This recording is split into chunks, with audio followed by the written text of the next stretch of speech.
Well, welcome everyone to the second night of our 2023 Trottier Public Science Symposium. And welcome to everyone listening from down under and up top, because I know that we have at least one person in New Zealand who is tuning in, and I know that we have one in the Yukon who is tuning in. And I also know Vancouver, and I know one in Halifax. It's the in-between that is questionable. So thanks for attending, and to get things going here, I'd like to invite Dr. Bruce Lennox, who's the Dean of Science here at McGill, to welcome all of you who are here and all of you who are watching online.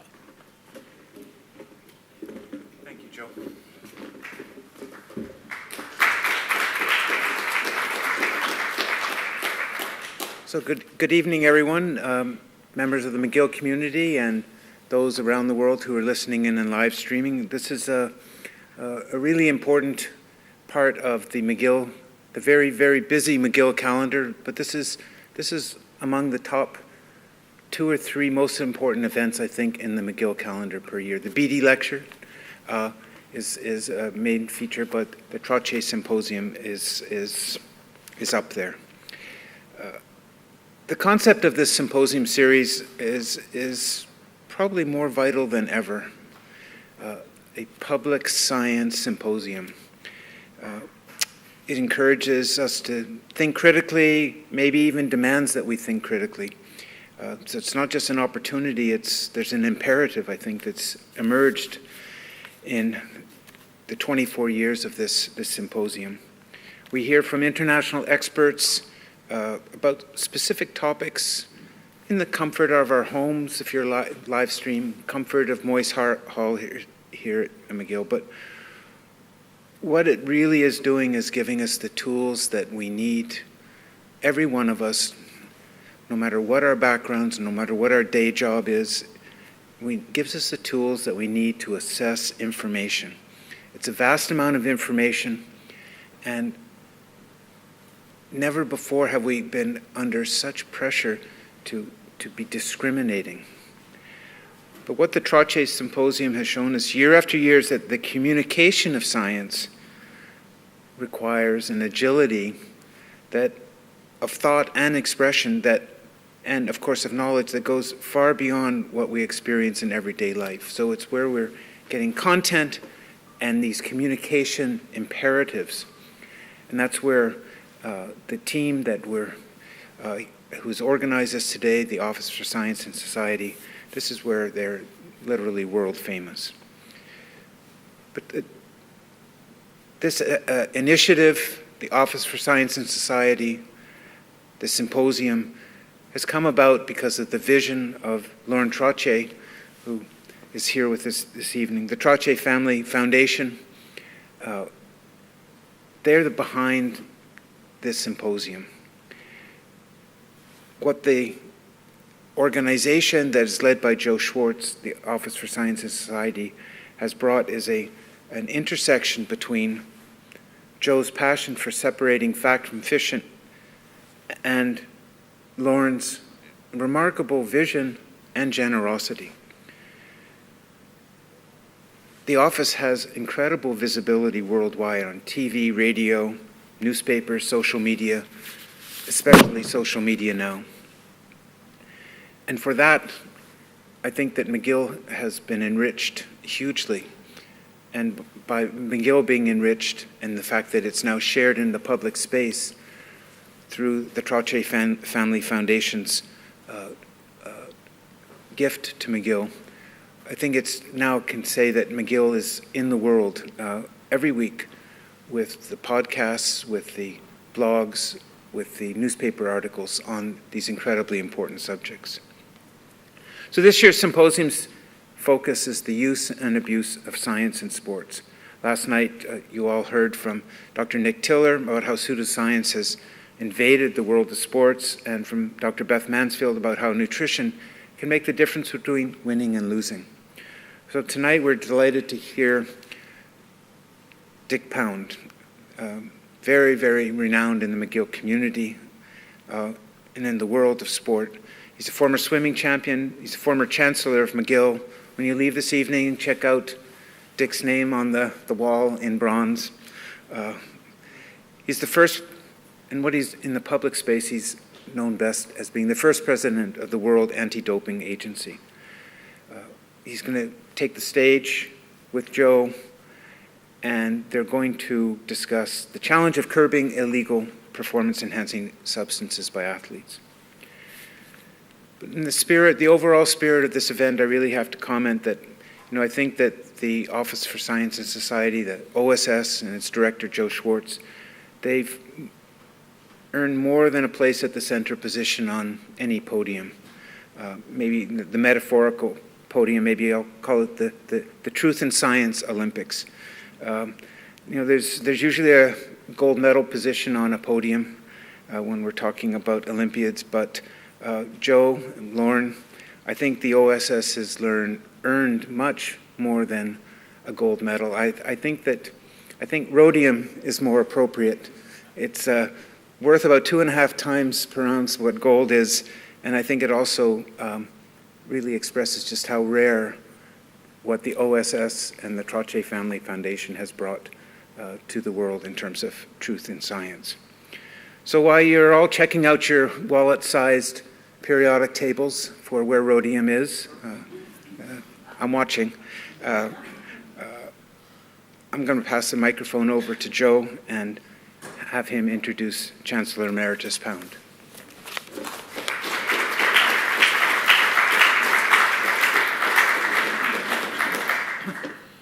Thanks very much, Bruce. As you should know, our dean knows a lot about gold because his research is in nano gold. Nano means very small. And we're going to talk about some very small stuff here today in terms of detecting small things in blood and in urine. So, they say that a picture is worth 1,000 words. Well, a video is probably worth 1,000 pictures. So let's get things going by way of introduction. Let me tell you a little bit here about our guest, Dick Pound. Guest isn't the right word because you're right at home here at McGill. Okay, let's get the video.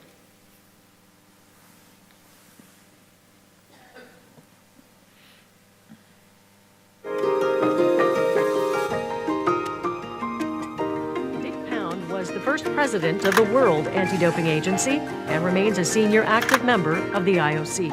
The longest-serving member of the International Olympic Committee, founding president of the World Anti-Doping Agency, and a former Olympic athlete himself. In his long career in the IOC, he made the world aware. This is a fight about the minds of people.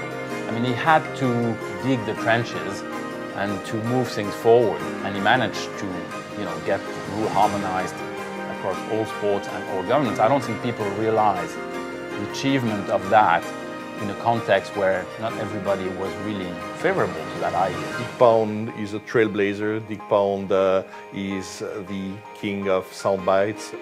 Dick Pound is great at attracting attention to a specific cause in addition to being an extremely strategic and smart man.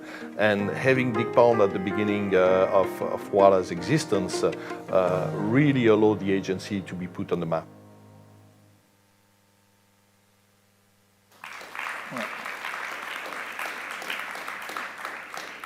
Dick has gotten a lot of publicity for being the first president of the World Anti-Doping Association, but that is just one of the many hats that he wears.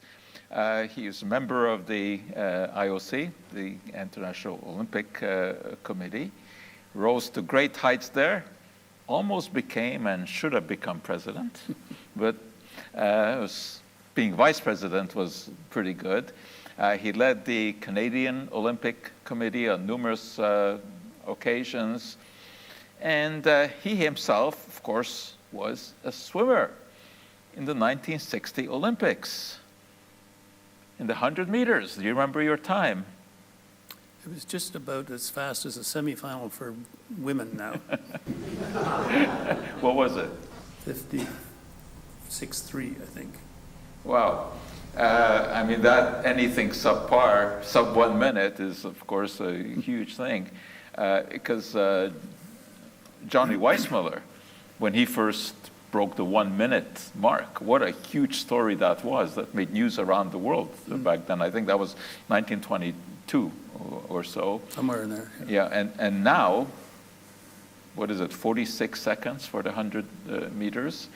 It just goes to show you how things have evolved in the world of sports.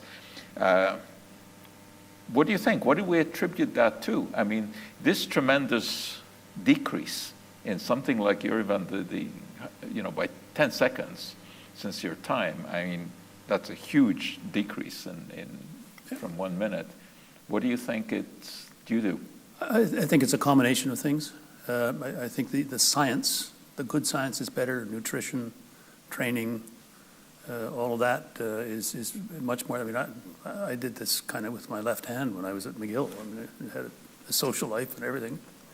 And when you finished college, you had to go to work. You never had athletes in their 30s competing where they're getting bigger and stronger. They're bigger.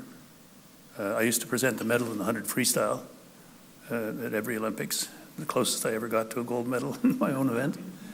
And towards the end, I was presenting the medals to people who would have been basketball players back in 1960.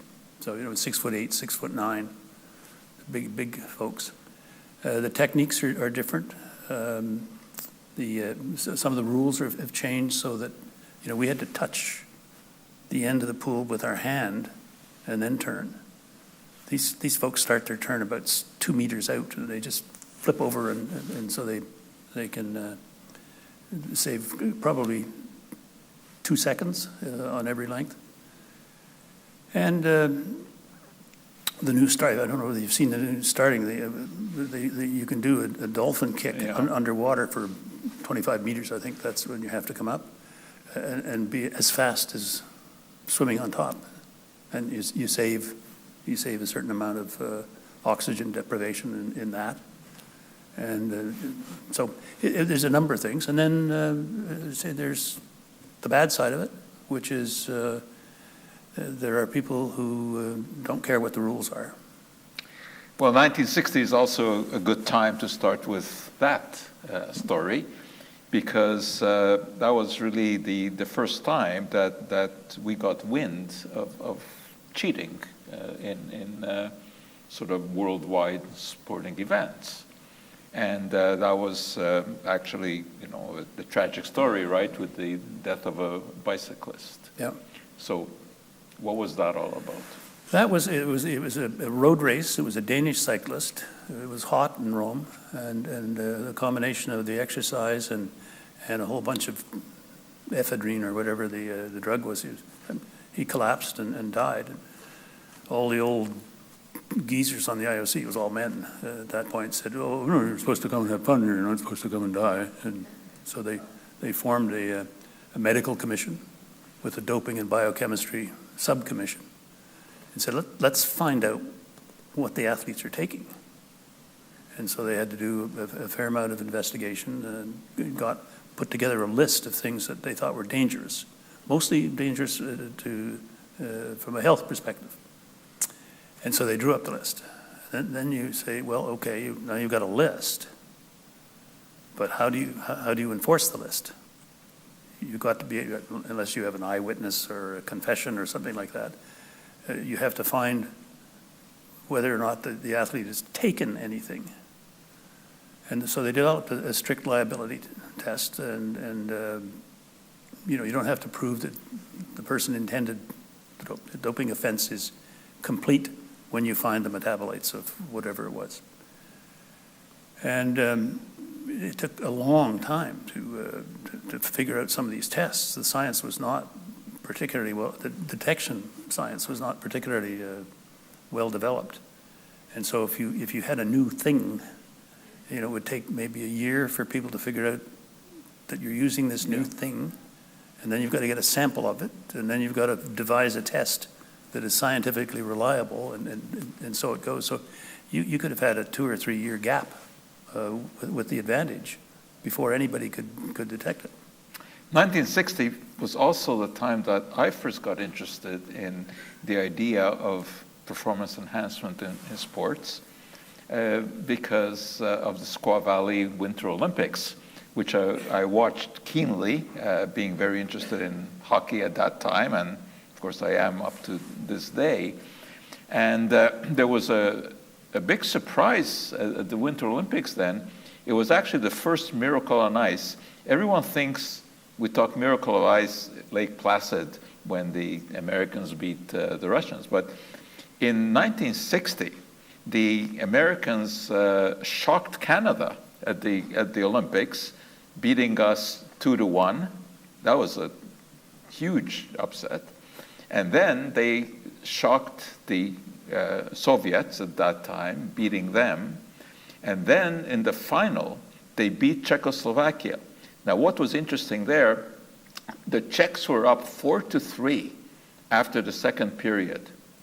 A Russian defenseman came into the American dressing room and told the American players to inhale some extra oxygen from a tank. They did. And they won the game, believe it or not, 9-5. The Americans scored 6 goals in the third period, attributing that at the time, at least by the press, to the extra oxygen that they had inhaled. It made a great story, and I remember being very interested in that. And then found out after that none of the 6 goals were scored by any of the players who had inhaled oxygen.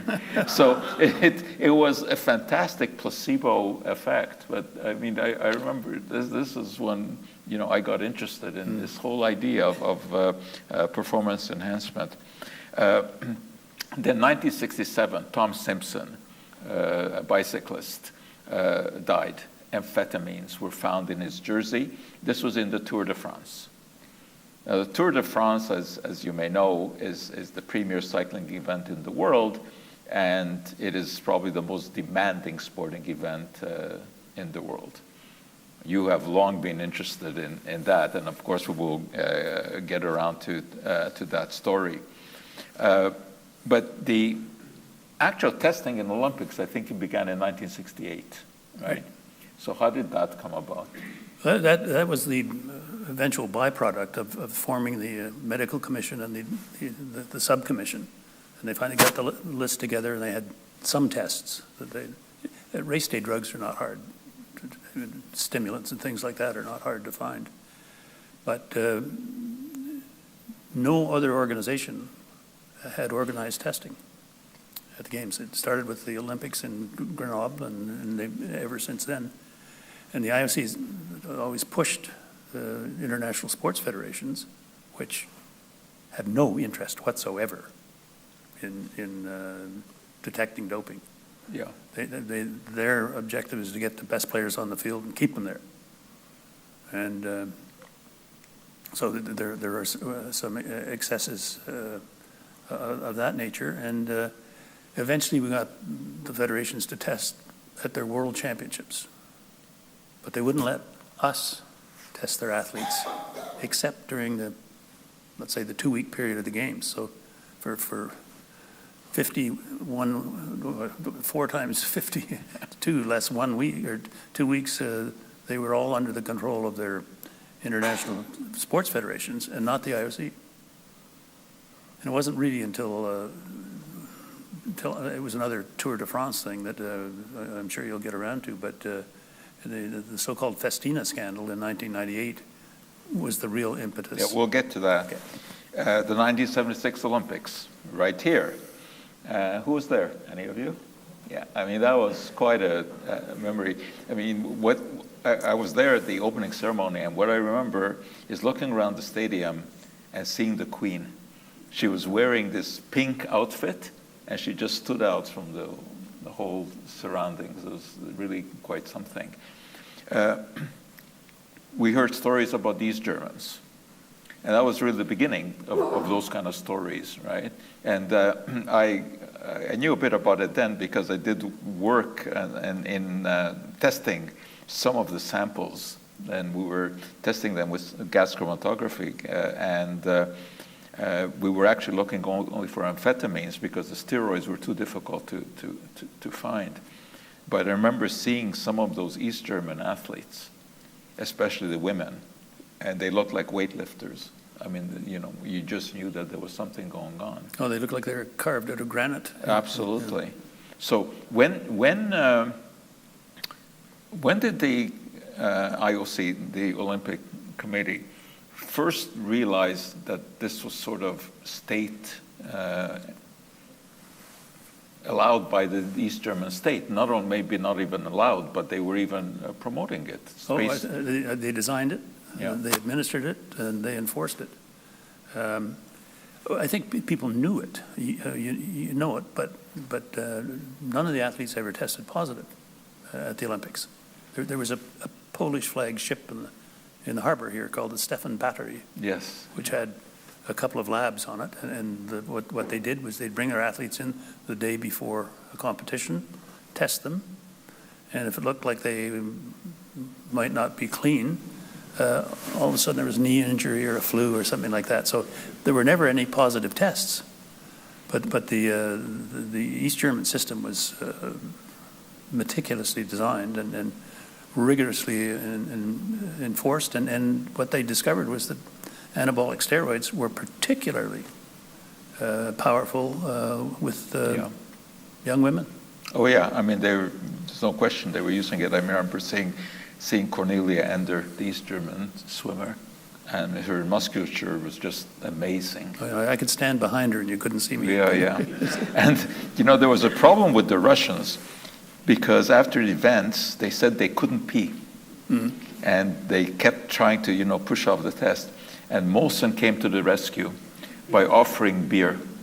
And as soon as the Russians could drink as much beer as they after the event, there was no longer any problem with the pee, with the peeing. Anyway, then of course, 1988, and sort of our national shame, the Ben Johnson incident. What do you remember about that one? Quite a lot, actually, and one subchapter that isn't doping related, but. My wife, Julie, and I went up to the top of the stand. The IOC folks are all down ground level. I like to go up and see from above. And we watched the semifinals. And bang, bang. And I said, oh, that wasn't a false start. This damn starter doesn't realize that Ben stands up and runs forward instead of lunging out. That wasn't a false start. And so Julie said, well, we'll go and speak to those people. I said, what the track and field people down there on the track. So after getting a blow over the heart that would have felled an ox, down I went and ran into somebody who worked at Kojo in 76, who was on the IAAF at the time. And his name was Arthur Takach. And I said, Arthur, that wasn't a false start. Your Italian starter doesn't realize how Ben Johnson starts. And it's not fair. You know that Ben wins his races at the beginning and Carl Lewis wins them at the end. You can't take away his start like that. Oh, no, he said, this is all very scientific. And he said, it's all graphed and so on, pressure plates. I said, can I see? Off he went and he came back 15 minutes later and said, well, sometimes these things are not as clear as... Arthur, if this happens again in the final, I'm going to go public with it, and I'm going to talk about the meeting we've just had. Anyway, in the final, we got a good start, and we were sitting probably 65 meters down the track, and I say, all right, this is where Carl will make us move, and then all of a sudden you say, Carl's not moving at all. Ben is holding on, and he closed down probably 5 meters before the end. He knew these folks think in thousands of seconds, so he knew he had won it. And then, so the next thing you hear is there's a whisper down through the village, a very important runner in the 100 meters, men's, has tested positive. Anyway, they have made a public declaration who it is. The British call a press conference to confess that it was Linford Christie who had taken some, he said ginseng, but something else. And anyway, it's with some of these things, as you know, there's above a certain level, there's no question. Below a certain level, you don't care. In the middle, you can discuss and try and determine whether it was doping or not. And I think by a vote of about 13 to 12, they decided it wasn't doping. And then the next thing is, we'd gone out to watch Greg Louganis to see if he whacked his head on the board in the three semifinals. Came back and we were entertaining the board of directors of Coca-Cola and their wives in Juan Antonio Samranch's suite. And he comes, have you heard the news? Have you heard the news? I said, what? I said, but you might want to know that Greg Louganis won. No. I said, this is terrible. I said, has someone died? He said, worse. I said, worse? He said, Ben Johnson. He's tested positive. So we're sitting at lunch, and I'm beside one of the wives, and she says, oh, we're so glad your nice Ben Johnson won instead of that dreadful Carl Lewis. Thank you very much. And rushed down to the room after, called the chef de mission, and she said, have you heard? And I said, I've heard. Can we come down? And we had an extra sitting room. So down they come with Charlie Francis, the coach, and the athletics manager, and the team physician, and I think even the RCMP security officer that was there. And so what happened? Well, we don't know. She said, the chef de mission said, there was a letter slipped underneath my door, and I heard it, so I got up, and it says your athlete has been found to have tested positive.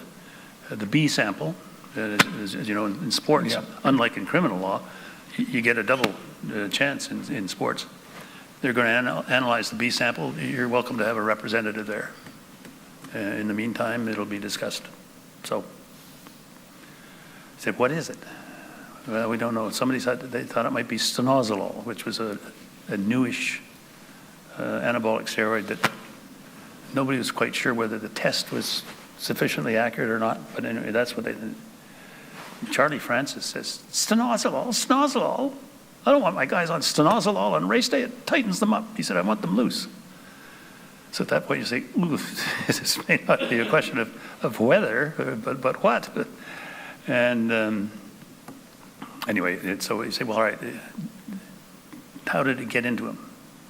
Well, he said he went to a reception outside the village Thursday night, whatever it was. That's his problem. You're responsible for what's in your body. Oh, okay, well, then it must have been after the race. Really? Okay, I mean, I don't know, in the 100 meters, for those of you who've watched it, you take off all your sweatsuits and so on at the start, you put them all in a basket, and they take the basket and put it down at the other end of the track for when you're finished. Say, well, maybe somebody doctored his fluid for that.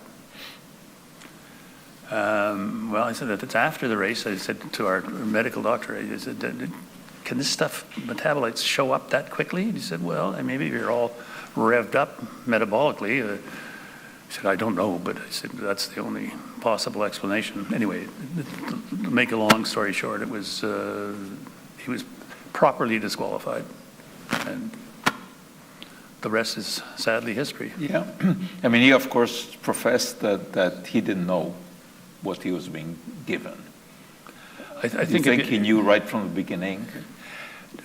Probably not right from the beginning. I mean, if you see pictures of him in Los Angeles in 1984, 4 years, he's not so heavily muscled. And nobody was really sure whether the elevator reached the top floor with him. He may not have known then, but he certainly knew by the time of the World Championships in Rome in 1987 when he first beat Carl Lewis and in Seoul.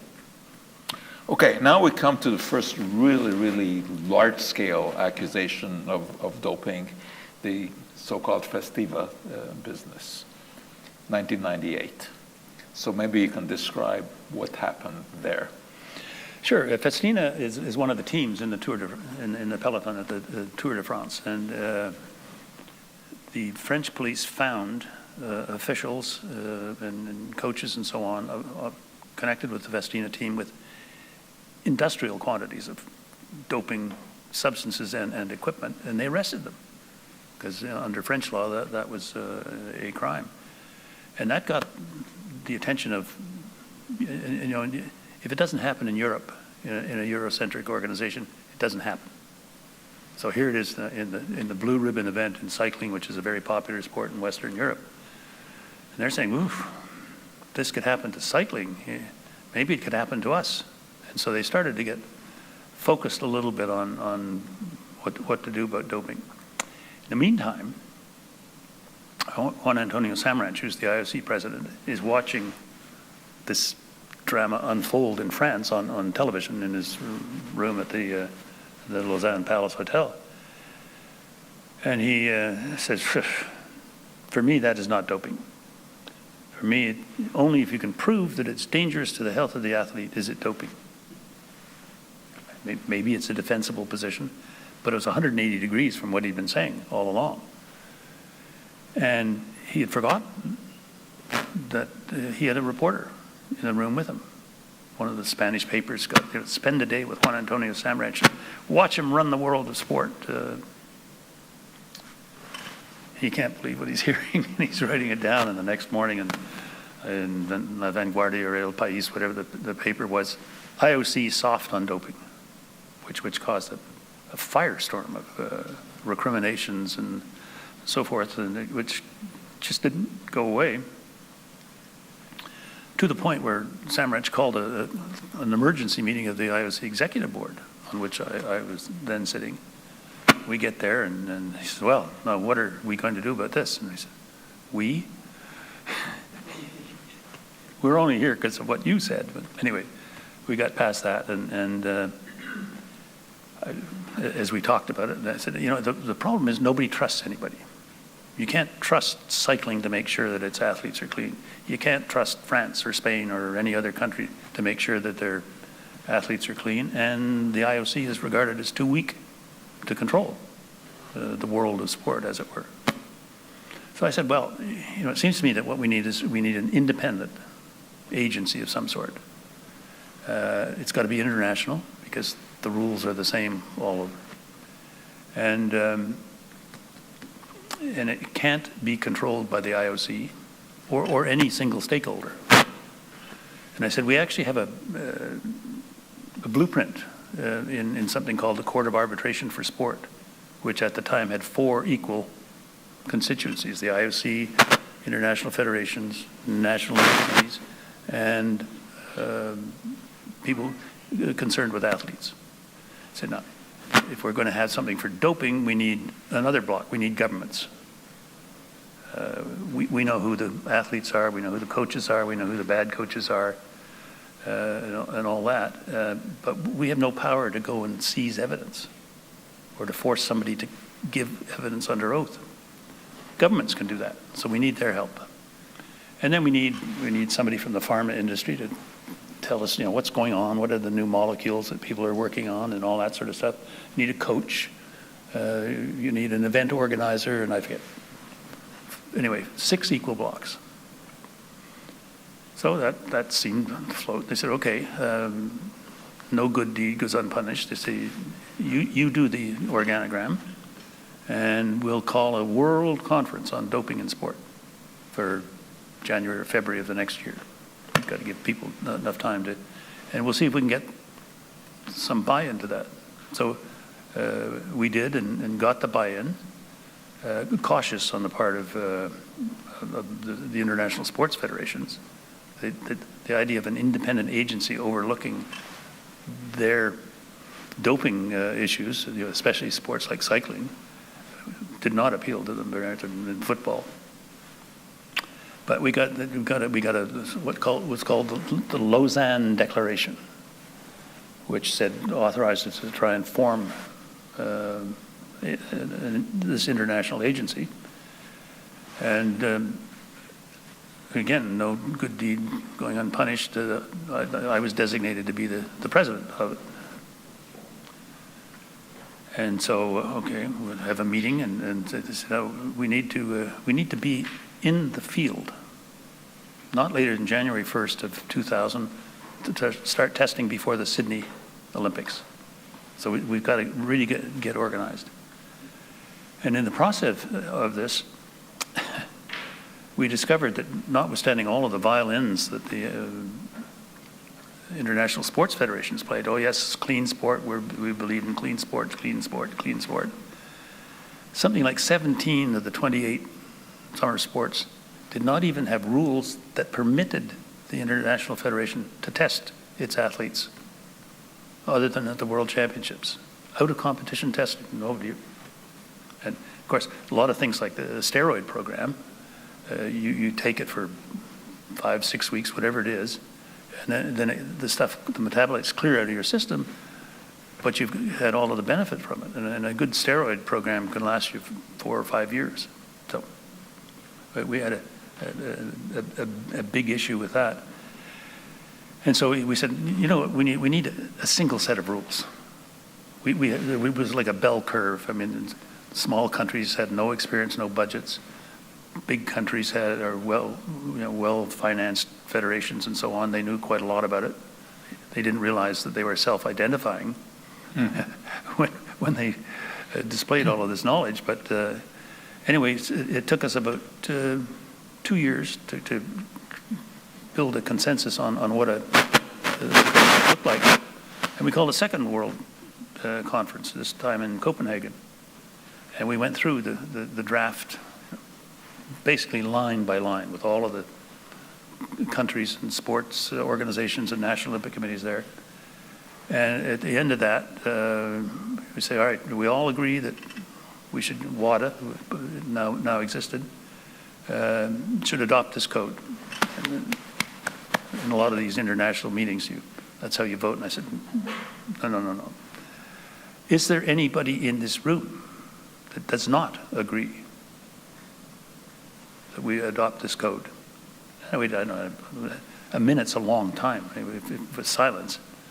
They say, fine, it's unanimous. And off we went, adopted the code, and then you can come back. It took us only 20 minutes to do that. It was all written out. And we said, all right, now WADA has a code, but that doesn't mean anything until the substance of that code is adopted by every sport, every National Olympic Committee, the IOC, and so forth.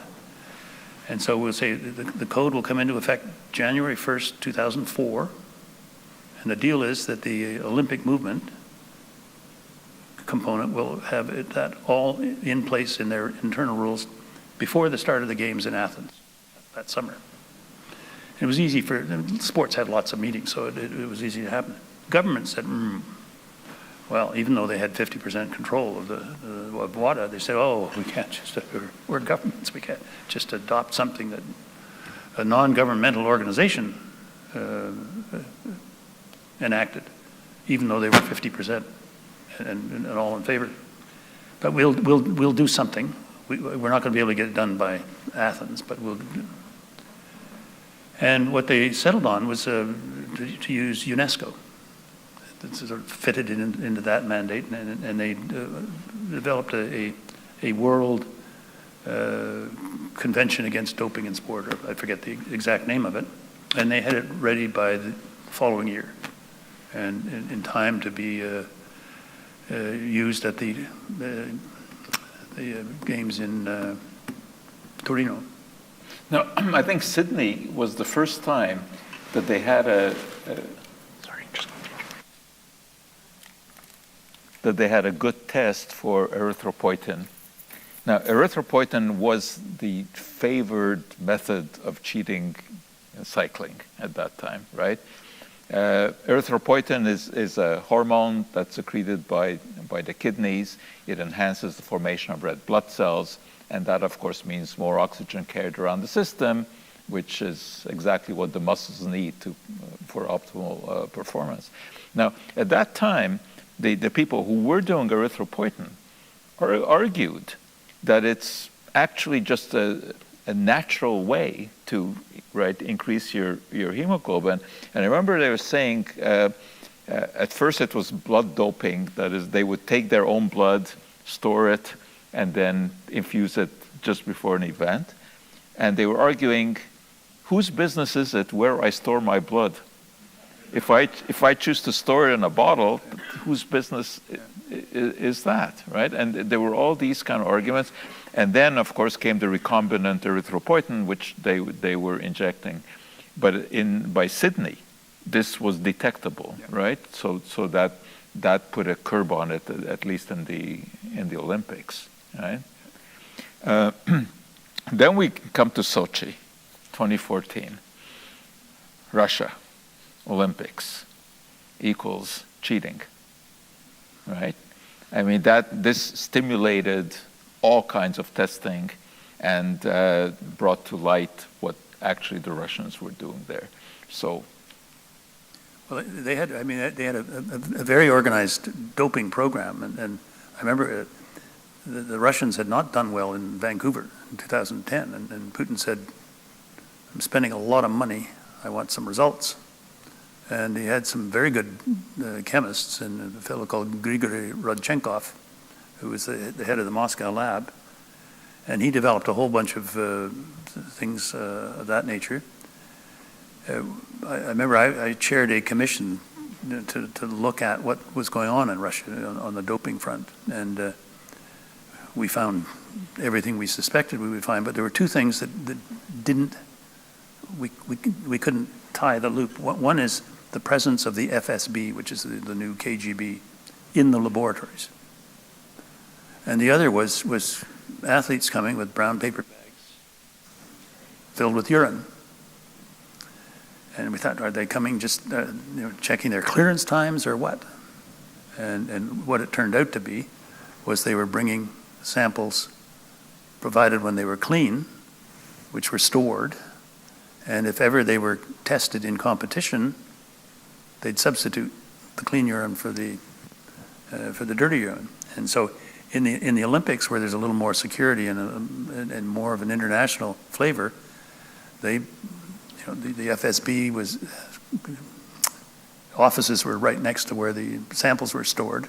So they drilled a hole in the wall, and they were passing the stuff back and forth. And Rodchenkov was trying to balance some of the stuff, because of the clean stuff and the dirty stuff it's beyond my scientific stuff, but sometimes he got it right, sometimes he got it wrong. I mean, there were male samples that were clearly provided by a woman, and got that sort of thing, but it was not detected at the time. It was only afterwards that the bubble burst. I know even at the Montreal Olympics, there were instances where they would store a clean urine sample in their shorts, because nobody watched when they peed at that time, and they would just use that. And even more inventive were the ones who used a catheter and drained their urine and injected clean urine. Right. Yeah. I mean, the kind of extents to which some athletes would go in the search for the gold medal is really, really something. So the Sochi Olympics really brought to light the cheating. The extent of it, yes. The extent of it, and then in the Beijing Winter Olympics, we had that episode with the young Soviet ice skater, the female, who supposedly was taking an illegal drug, and it caused a whole controversy about whether the team gold medal should be awarded to the Russians, right? And I understand that this still is up in the air. Yeah, right? It has not been awarded. Her name is Valieva, and it was a heart medication on the prohibited list. And the usual stories of I was at my grandfather's place, and he was taking. I took a drink from a cup. He was, all kinds of stuff. Queen Elizabeth used to say, "Really?"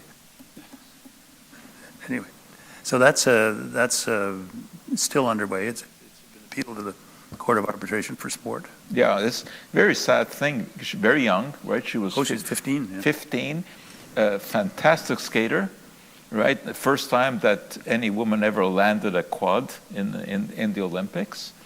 So it's going to be interesting to see. All right. That's one of the issues.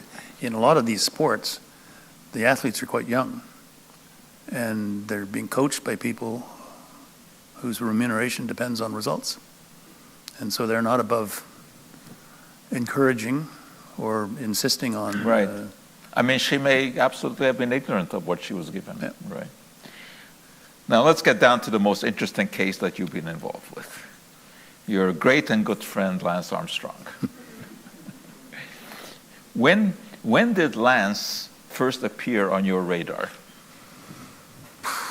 I would say probably when he won the first Tour de France, and he's there, and he very quickly became the darling of cycling.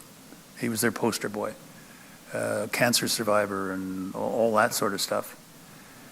And statistically, if you win the Tour de France, it ain't just Wheaties that you've been.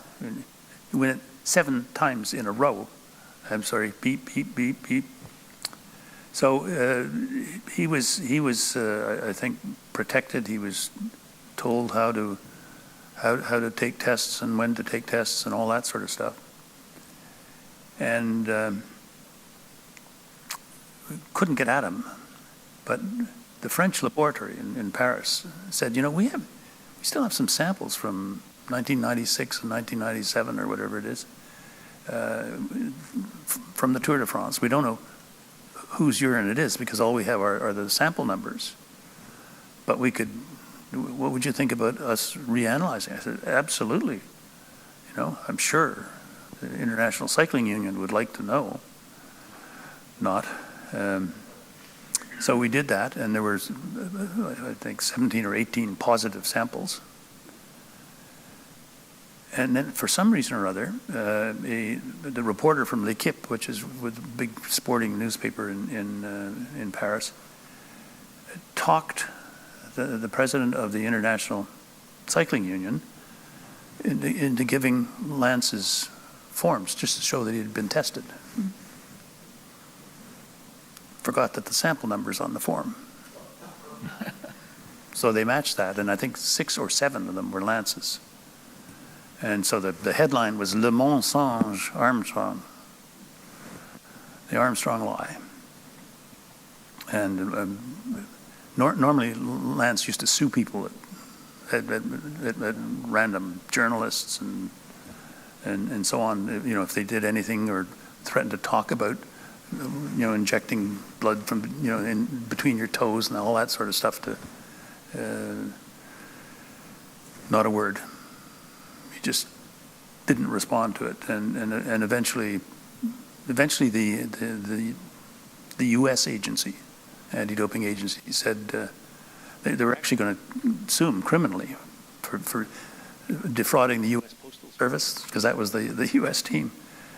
And he had enough political influence to avoid a criminal charge. But the U.S. anti-doping agency said, well, crime is not our business. Doping is. We're going to press ahead with charges of doping. And Lance went to court to say, that they're after me, it's a witch hunt, blah, blah. As one reporter said, well, it looks like they found the witch, didn't they, Lance? And the judge said, look, the rules of the sport say that, in a doping case, that you have to go through arbitration. He said, if you're badly treated in the arbitration, come back to see me. He said, I'm not sure that you'll be fairly treated, but if you are fairly treated, not much I can do about it. At which point Lance folded his tent and eventually sort of came clean on was Oprah Winfrey's right. show. Well, that was 2013, Yeah. So that was quite a bit later. He kept the ball in the air a long time. Yeah, and he had some interesting arguments because, well, unfortunately he had cancer, that's real, testicular cancer, and he had a testicle removed. And after that, I remember when he was accused of doping, he'd say, listen, I had a cancer. I had a hormone-sensitive cancer. You think I would be stupid enough to put steroids into my body? That was an interesting argument, right? And the fact is, he was stupid enough to do that. And he did that successfully. Oh, yes. No, it was a real industry to keep Lance on his bike and in the Tour de France. Oh, yeah. And it's not only that he was doping himself. He led an industry focused on doping others in his team as well. Oh, no, right? That's right. If you weren't prepared to dope, you're off the team. Yeah. I mean, he was really the ringleader. Yeah. And, of course, you had a falling out with him, let us say, right? He tried to get you thrown off the anti-doping agency. And the IOC. And the IOC. Right. Based on what? What was his... That I dared to disbelieve him. And did this get any traction anywhere?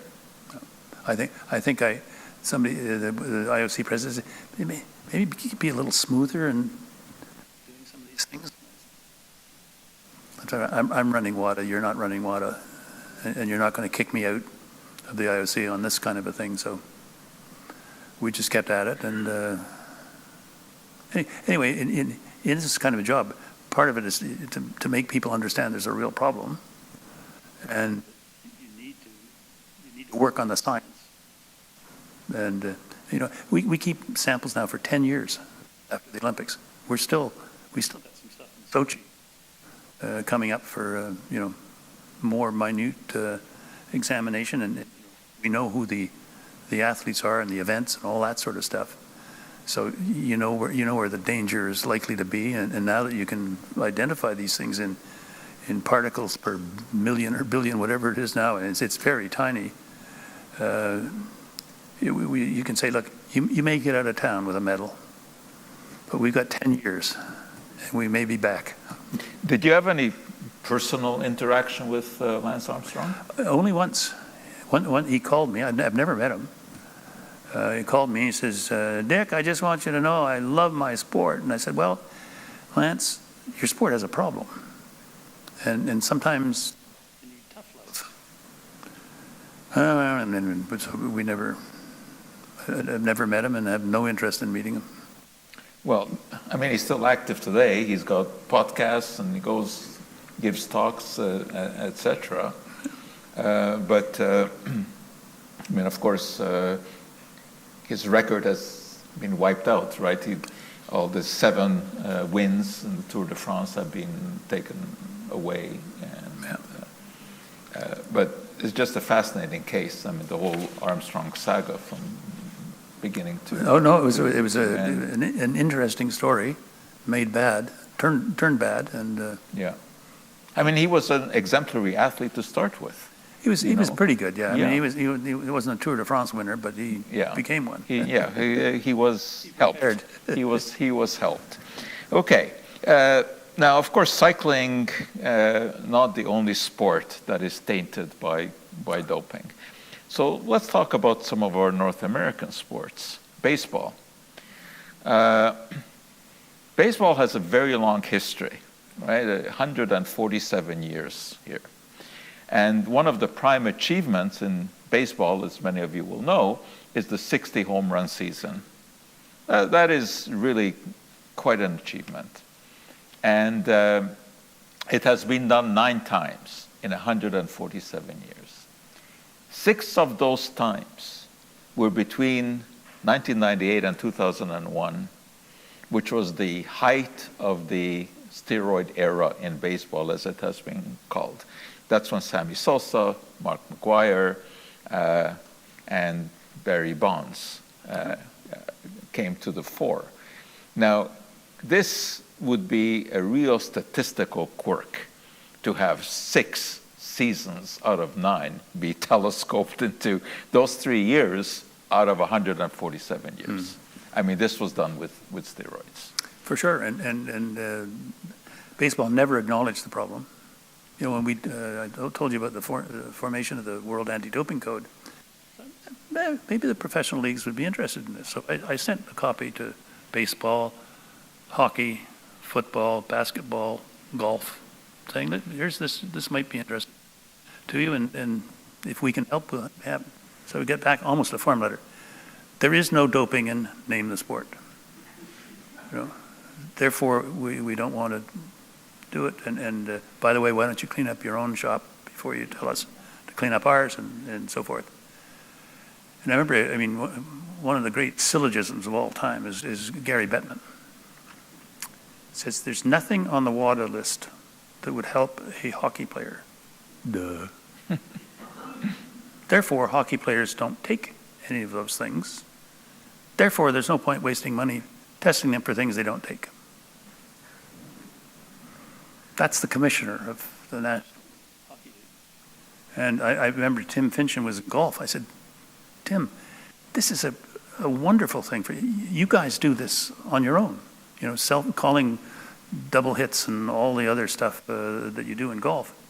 This should be right up your alley. He said, I don't want people looking at my guys like they do at football players, thinking, is he on drugs or not? So we got no pickup. And in baseball, I remember we when the commissioner Bud Selig left, and when there's Jay Monahan or whatever, Robert Manfred is the new commissioner.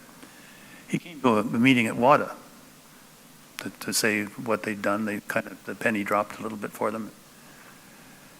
And so I thought, I put up my hand after he'd finished, and I said, as one of the people involved in the exchanges of four-letter words about doping in baseball was me, and I just want to say that I'm glad that this progress has been made. And Manfred said, we hated you, but mostly because you were right. Anyway, these things are works in progress, and you just got to keep. Now, what do you think about the NHL? What's happening now? I'm not as up to date as I would. They used to have the uppers and downers, the stimulant, and then of course you come out on the ice and you could read the date on a dime at the other end of the rink.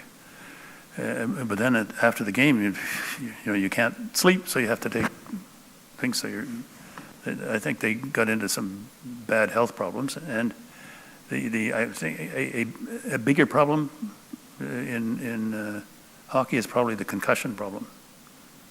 It would be easy to police that. You could stop that in half a season. You whack somebody on the head with a stick, you're gone. Gone. No appeal, you're just gone. A couple of things like that would clean things up very quickly. Well, they're all sniffing ammonium carbonate on the bench. You can see that. There's smelling salts. This has become pervasive in the NHL. And if any of you have ever smelled ammonia, this wakes you up very quickly. It alerts you. Yeah. I know that Bettman, as you said, just would like to sweep all of this under the carpet. Bettman is a very interesting person. I don't understand how having 3,000 people watching the Coyotes in Arizona is preferable over sold-out arena in Quebec City. But that's another. As they used to say on Saturday Night Live, don't get me started. Well, one of the problems scientifically here is that often the clandestine chemists working in the so-called underground labs are ahead of the agencies that check for doping, because you just make a little change in molecular structure and you can make something that is no longer amenable to the tests that have been implemented. Yeah, right? Something's happened, but you don't know what it is. Yeah. It takes a while. Yeah. And this is something that is very difficult to deal with, right? Because these so-called designer drugs are being made in these clandestine labs, and the athletes are using them, but it takes a while to know that they're doing something and then to find a test to figure this out. And one of the first such problems was human growth hormone, right, which they were taking very difficult to test because we do produce it. So how do you check whether or not someone has taken a little bit extra, because that is all that it takes. And you did mention before the sort of random testing, not during a competition or after a competition, so that the checkers can just knock on someone's door and say, here's the cup, right? Yep. And so is this happening? Oh yeah, if you're on a registered testing pool for any sport, which is at the top, the risk is at the top. I mean, nobody cares about the guy who comes 300th. You have to say where you're going to be every day, and you have to be available for at least 1 hour during that day. And if you aren't there, it counts as a missed test. And if you have 3 missed tests in the space of 12 months or something like that, that's regarded as the equivalent of a positive test. I've always thought, basically, quite often, the person's in the room, and they're just not answering the door. And so we need a mechanism where if you suspect that is true, you can go to, say, the Director General of WADA saying, I think there's something deliberate going on here. I don't want to have to give notice of a missed test 30 days later and so on. I want to give notice of a missed test today, and then I'm going to show up tomorrow. And if the athlete's not there, another missed test, and the day after that, another missed test. That's 3.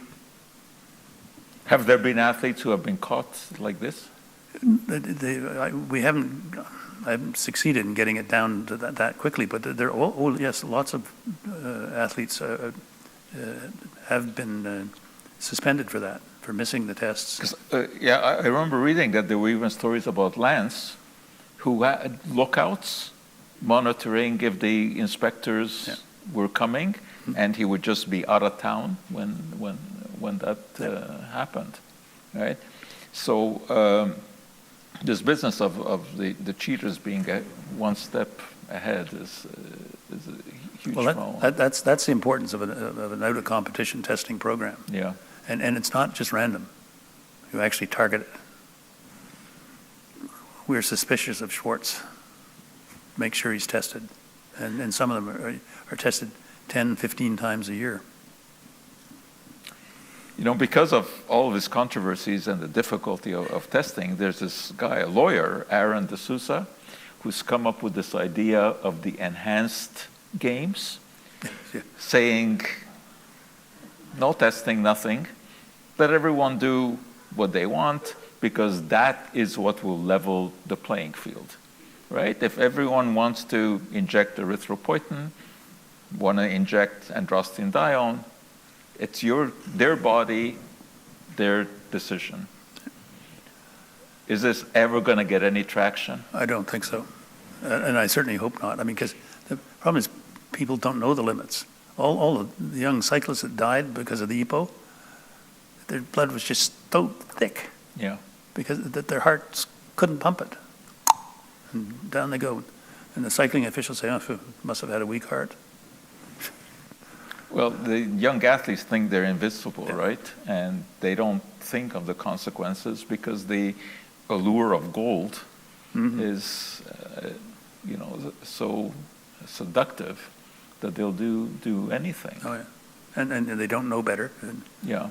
I mean, there have been all kinds of surveys, where they're told, would you give up X years of your life for a gold medal? And the answer overwhelmingly is yes, they would, right? Of course, it depends at what age you ask that question. Yeah, that's right. Ask it at our age. The answer is a little bit different. All right. Well, we've had some interesting discussion here and points brought up. We can certainly entertain some questions from the audience. The only stipulation is that in order for people who are online to listen, you have to go to the microphone, which is, we have one on each side. So if anyone has any question, please just get up and go to the mic so that everyone can hear.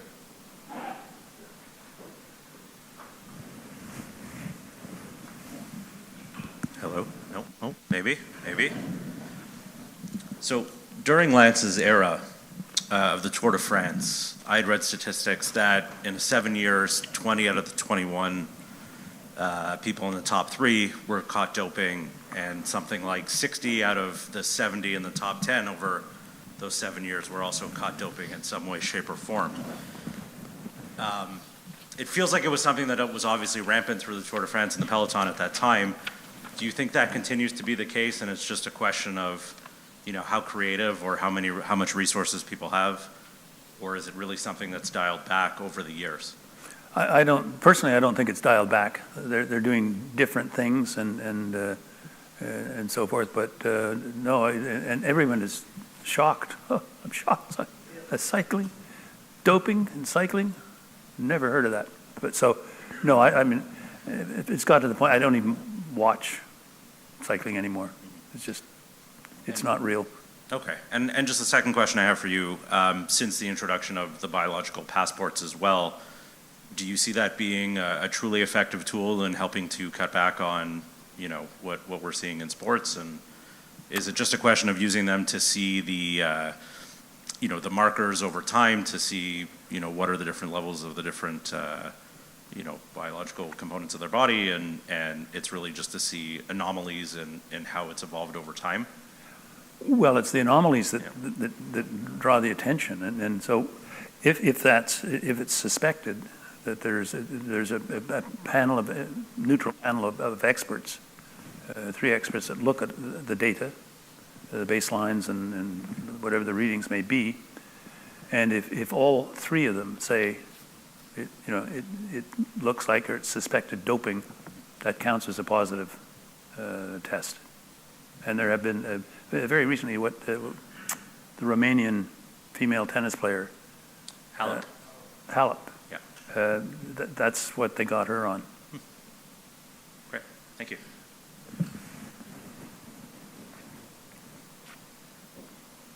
Hi. Well, you mentioned the Montreal Olympics a few times. I was there. And one thing I was disappointed with, I was collecting medals kind of thing, trading. The Africans had boycotted those games. And that was quite serious. They weren't there. The whole continent of Africa, am I right about that? Largely, there were a couple that participated, but the bulk of them did not. So that would have been a good way of, were they ever, well, I know they used to always win the marathon, but would you learn something from that? Because it happened that they didn't come. And then you check them the next year or whatever you have. Is there any science that you could do with that? That's one question I got. But for Joe, I have something very simple. Sammy Sosa had cork in his bat, and they didn't catch him, okay? Yeah, well, corking the bat, that's a classic trick in baseball. He wasn't the only one to cork bats. Well, it was illegal. Yeah. Oh, sure it was illegal. So, you're breaking the rules. Yeah. Doping is just cheating. That's all it is. Well, that's one of the points. I mean, and that, the deal is we're all playing by the same rules, and when you show up at the starting line or beginning of the game, it's a self-declaration that you're in compliance with the rules. And if it turns out you're not, then you should be penalized. But to go to your question on the African boycott, that was part of an accelerating political tool on the part of the Africans. They first had South African problem, yeah. South Africa and the apartheid led to the expulsion of the South African Olympic Committee. The next target was Rhodesia, as it then was, because it had an apartheid-like system, and there was a boycott in Munich. In Montreal, they went after New Zealand. oddly enough, the New Zealand All Blacks, but they were playing rugby in South Africa. Rugby was not an Olympic sport and so forth, but they said New Zealand should be kicked out of the games. And that didn't happen. And in fact, they had so much trouble getting traction with the IOC that they went political back home to the leadership in Africa. And it was those political leaders that pulled out their athletes. And it was a real shame because there were a number of the teams were already here. I remember when this started to become an issue, the president of the day was Lord Callanan. And the IOC was staying at the Queen Elizabeth Hotel. My phone rang and this very nice voice said that Lord Callanan will speak with you. That's nice. Hello. Pat Brown, what are we going to do about this African boycott? What we could, I'm like a 28-year-old secretary of the Canadian Olympic Association, and we had two things like that. One was the boycott, the African boycott, and I wrote a piece for the Montreal Star of the day, and the other was the Taiwan boycott, where the Canadian government wouldn't let the Republic of China come in under its internationally recognized name. And he said, what are we going to, I said, there's a very easy solution to this. Call the Prime Minister, tell him you're calling as a matter of courtesy to say that this evening you are returning to Europe and that whatever event may happen in Montreal, if any, will not be the Olympic Games. He'll fold. I'm not sure I can do that. He fussed and bothered. And I think the Canadian government thought, the IOC doesn't have the stomach to do something like this. And they were right, and Callanan lost his chance. But yes, the media, can I just ask? The media has something to do with this. I remember when I was born a year after the 36 Olympics. And you remember what Jesse Owens went through, and Hitler trying to do things to him. They always like to bring that up. So the media has a lot to creating this. They did not have to describe Jesse Owens winning all those gold medals and having to have a problem. Am I, after that, of course, they said, hey, we can cheat, I guess. No, he certainly didn't cheat. In fact, he got a lot of help, as you may recall, from what he called Lutz Long, who's a German, who said, especially on the broad jump, the long jump, he said, just you're going too far. Just put your starting marker 6 inches back, and you're not going to be overstepping the bar, which he did, and he won. And he probably would not have won without that very gracious help from a German and a blonde Aryan archetype athlete. Thank you very much. Okay, we'll go here. Is it working? Yeah. Yeah. I'm sure with your longevity in the business, you've been through a lot of big cases, serious cases. You've seen most of what you can see in the business. Probably to the, correct me if I'm wrong, but probably to the point where you're no longer surprised about doping cases that arise. When was the last time you were surprised by a doping case that you were like, wow, I did not see this coming? That would have been a long time ago. Because the more we've learned through WADA and our investigations and our testing and so on, the more we realize that it's really quite prevalent, especially at the top of the pyramid. And so it would be it would be pre-WADA. So that goes back more than 20 years since I would have been surprised.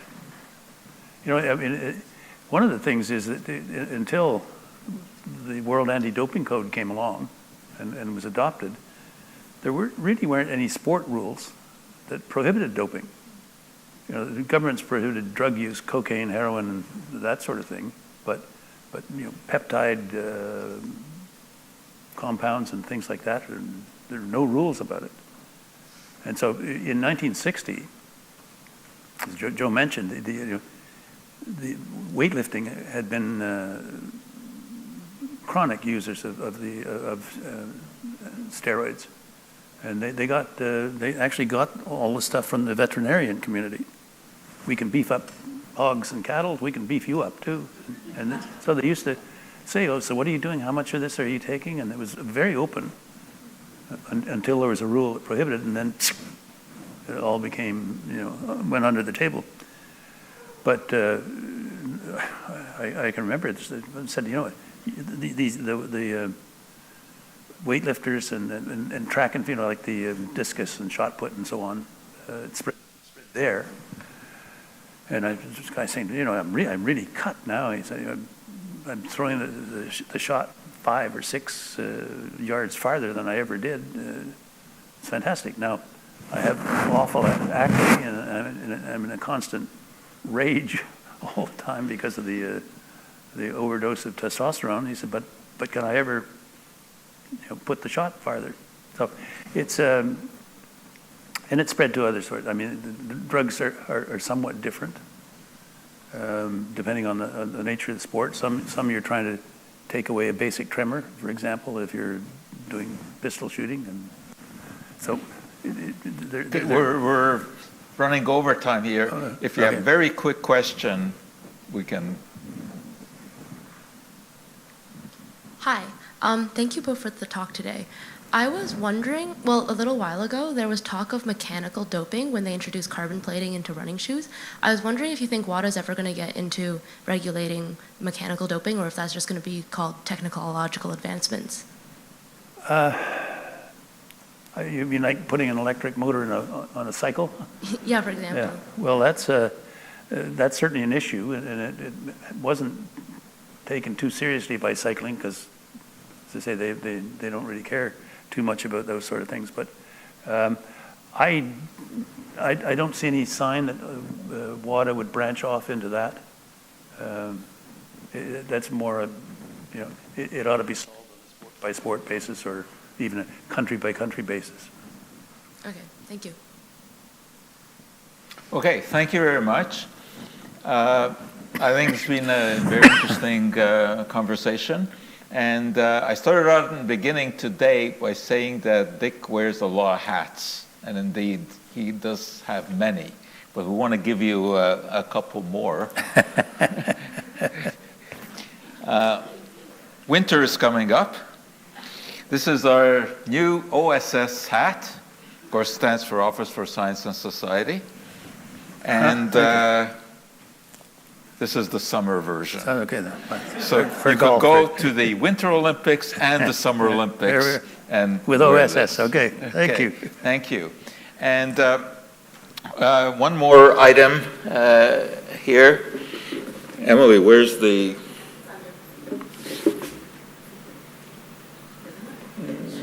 It's not. I think the dean took it. It's right here. Oh, it is. It's hidden. Our tradition has been every year to give Lauren a memento of that year's symposium, and it's a problem because his shelves at home are now piling up with this. But nevertheless, we are going to keep it going. So here, Lauren, is the mini poster for this year's symposium. And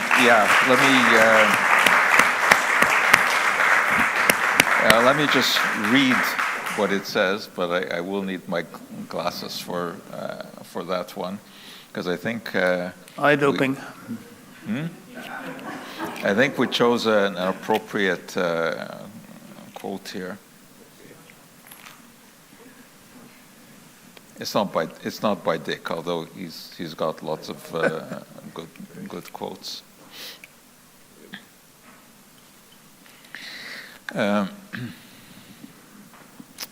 This one is by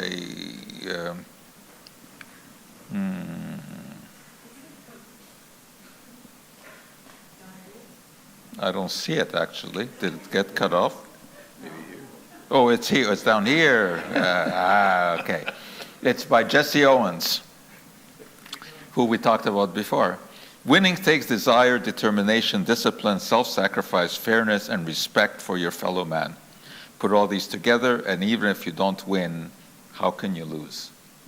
That's Jesse Owens. Thanks very much, Lauren, for all of your support. My pleasure. There it is, and thank you guys for coming. And we will try to do this again next year. Have to select a topic. If anybody has any ideas, we're always happy to, listen to that. If you've got some topic, science-oriented, that you think would be appropriate for a symposium, email us, let us know. So thanks again, and Dick, thank you very much. I got to say, there's one compliment to Lance Armstrong. I don't know if it's really a compliment, but a little clever thing. The code name that he used for his Twitter feed, do you know this one? It was Juan, like the name, Juan, and the second word was the Spanish word, I forget exactly what it was, pates or something, which stands for ball. So it was one ball, which is pretty clever. I got to give him credit for that. But that's the only thing that Armstrong gets credit for. Okay, we'll see you next year. Take a picture.